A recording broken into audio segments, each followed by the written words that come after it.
Let's get it on. All right, Top Billin, let's reset Seattle's draft market, so to speak. Now, listen, Seattle absolutely doing big things in free agency. There's no doubt about that, man. Obviously, starting out with Geno Smith, keeping him in the fold. But one thing that I didn't really ever touch on was the re-signing of Drew Lock. Now, I see the term is just 1 year, $4 million with a 1.75 signing bonus. Now, to me, that doesn't preclude them from getting another quarterback in the draft. Although Drew Lock is only 26 years old, he's been in the system now. He could eventually be the successor to Geno Smith. You see they signed Geno Smith to a longer-term contract. Maybe Seattle's one of these teams that just want to roll with veteran quarterbacks, but it's hard to know for sure, and nobody knows. People are always coming here pretending like they know what an NFL team is going to do because they root for them. You don't know anybody on the staff, bro. Like, you got to quit this type of shit. You guys always end up looking goofy because you're trying to pretend like you know something you have no clue about. You have no control over a draft, free agency, or anything like that, but you guys try to speak in absolutes.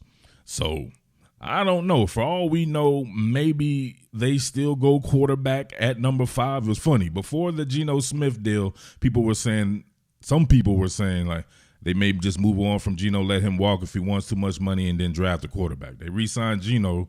Then they's like, well, then they still want to draft a quarterback at the. I'm just speaking on the 5th pick there. So it's like no matter what, you can tell people just want them to draft a quarterback at number 5. Not everyone, but there's a great portion of the fan base that would like to see Anthony Richardson be the pick there. So people high and mighty on a combine, right? People tricking themselves into thinking like comparing him to Patrick Mahomes and shit like that. Come on, people had to quit that. But hey, it's not my call. All I can do is react to it and analyze it. Obviously, I don't really care. It's not my team. You know what I mean? I said before, I would love for Seattle to get Anthony Richardson because that would be more of a chance for my team, the Eagles, to get someone like Jalen Carter.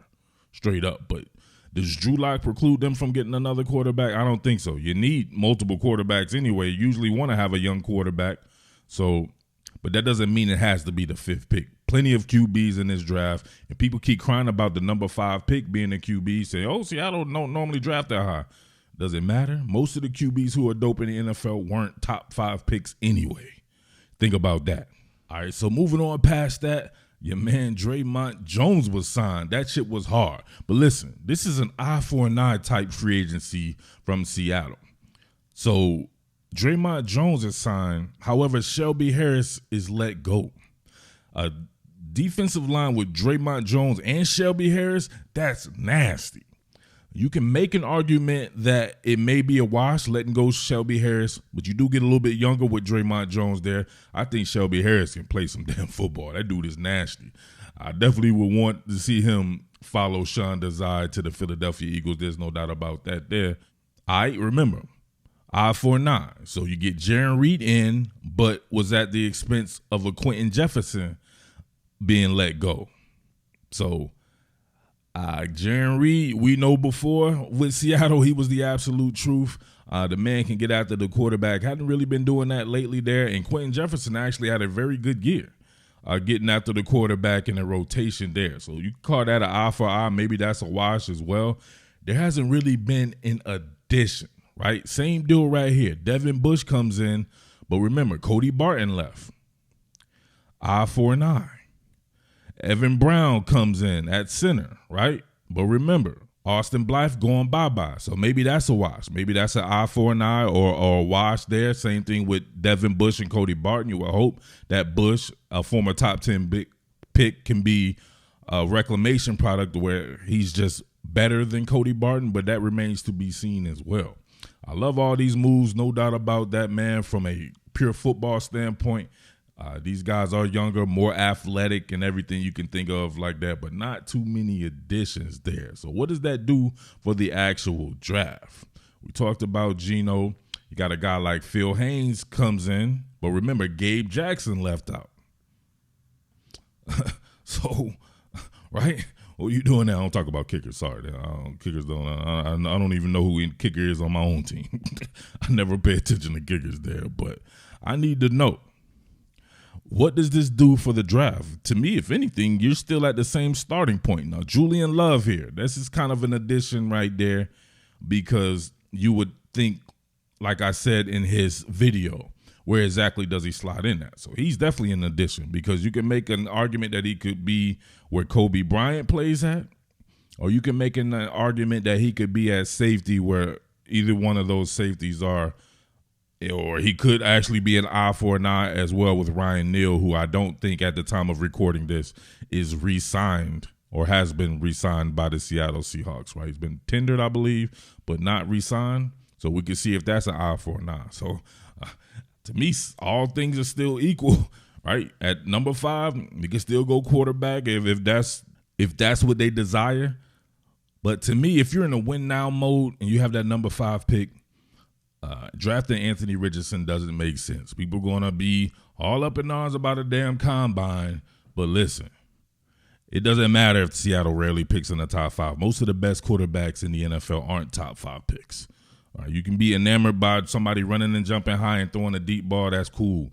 But there are plenty of quarterbacks who don't do that shit that will be balling out in the NFL for years to come. There's really nobody you think who fits that particular profile who has even really been close to winning a Super Bowl. And don't use my boy Jalen Hurts in that. Jalen Hurts can do all that shit, but Jalen Hurts, go look at what he did in college, right? Go look at what he did in Oklahoma. Even in Alabama, when people were saying that he couldn't throw in this, it was a lot. That has a Geno Smith, right? So I don't even want to get into Geno Smith shit. It's just going to make me angry hearing people slurp somebody over a combine when you have a guy with not much wear and tear on him who fits that particular scheme to perfection and could have another 4 or 5 years balling out. But people already want to throw him away. So, but if that's the choice, that's the choice. That's their prerogative, right? Like, it doesn't matter to me. It's not my team. So beyond that, people are talking about, of course, Jalen Carter, who probably should be the pick if you're going by